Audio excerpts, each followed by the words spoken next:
पुराने समय की बात है। एक राजा था। वह बड़ा समझदार था और हर नई बात को जानने को इच्छुक रहता था। उसके महल के आंगन में एक बकौली का पेड़ था। रात को रोज नियम से एक पक्षी उस पेड़ पर आकर बैठता और रात के चारों पहरों के लिए अलग अलग 4 तरह की बातें कहा करता। पहले पहर में कहता, किस मुख दूध पिलाऊं, किस मुख दूध पिलाऊं। दूसरा पहर लगते बोलता, ऐसा कहूं न दीख, ऐसा कहूं न दीख। जब तीसरा पहर आता तो कहने लगता, अब हम करबू का, अब हम करबू का। जब चौथा पहर शुरू होता तो वह कहता, सब बम्मन मर जाएं, सब बम्मन मर जाएं। राजा रोज रात को जागकर पक्षी के मुख से चारों पहरों की 4 अलग अलग बातें सुनता। सोचता, पक्षी क्या कहता, पर उसकी समझ में कुछ न आता। राजा की चिंता बढ़ती गई। जब वह उसका अर्थ निकालने में असफल रहा तो हारकर उसने अपने पुरोहित को बुलाया। उसे सब हाल सुनाया और उससे पक्षी के प्रश्नों का उत्तर पूछा।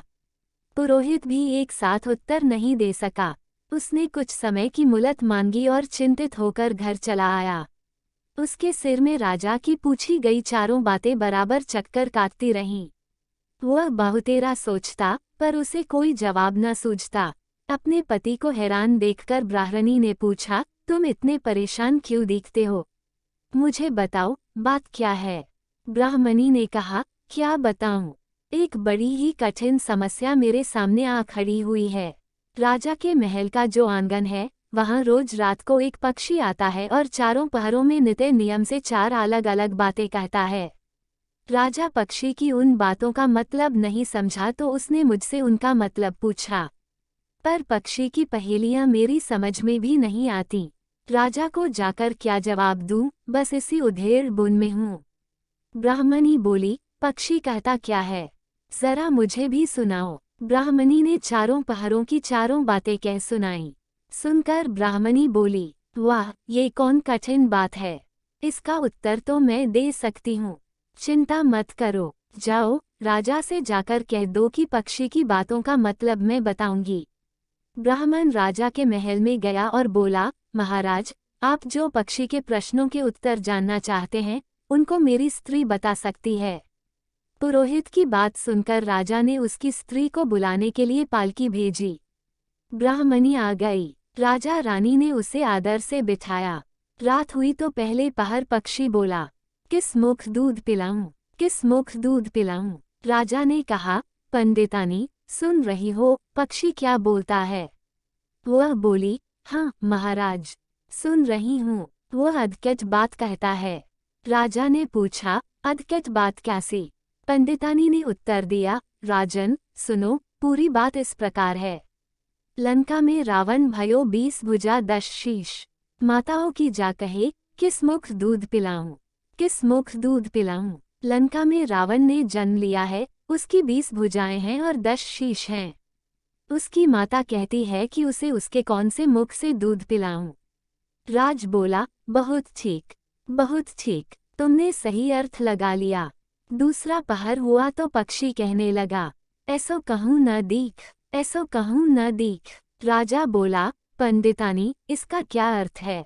पंडितानी ने समझाया, महाराज, सुनो, पक्षी बोलता है, घर जम नवदीप, बिना चिंता को आदमी, ऐसो कहूं न दीख, ऐसो कहूं न दीख।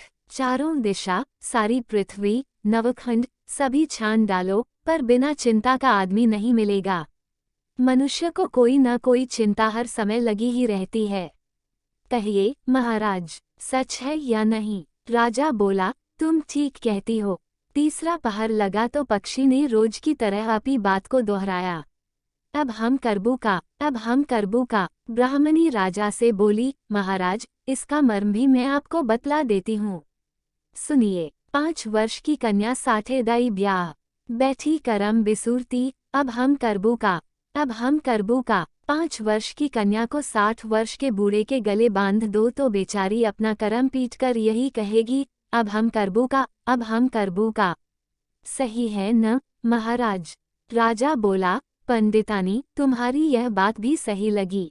चौथा पहर हुआ तो पक्षी ने चोंच खोली, सब बम्मन मर जाएं, सब बम्मन मर जाएं।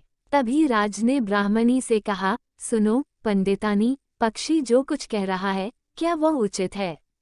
ब्राह्मणी मुस्काए और कहने लगी, महाराज, मैंने पहले ही कहा है कि पक्षी अद्भुत बात कहता है। वह तो ऐसे सब ब्राह्मणों के मरने की बात कहता है। विश्वास संगत जो करे सुरा मांस जो खाएं, बिना सपरे भोजन करें, वह सब बम्मन मर जाएं, वह सब बम्मन मर जाएं। जो ब्राह्मणी वेश्या की संगति करते हैं, सुरा और मांस का सेवन करते हैं और बिना स्नान किए भोजन करते हैं, ऐसे सब ब्राह्मणों का मर जाना ही उचित है। जब बोलिए, पक्षी का कहना ठीक है या नहीं? राजा ने कहा, तुम्हारी चारों बातें 52 तोला पाओ रत्ती ठीक लगी। तुम्हारी बुद्धि धन्य है। राजा रानी ने उसको बढ़िया कपड़े और गहने देकर मान सम्मान से विदा किया। अब पुरोहित का आदर भी राजदरबार में पहले से अधिक बढ़ गया।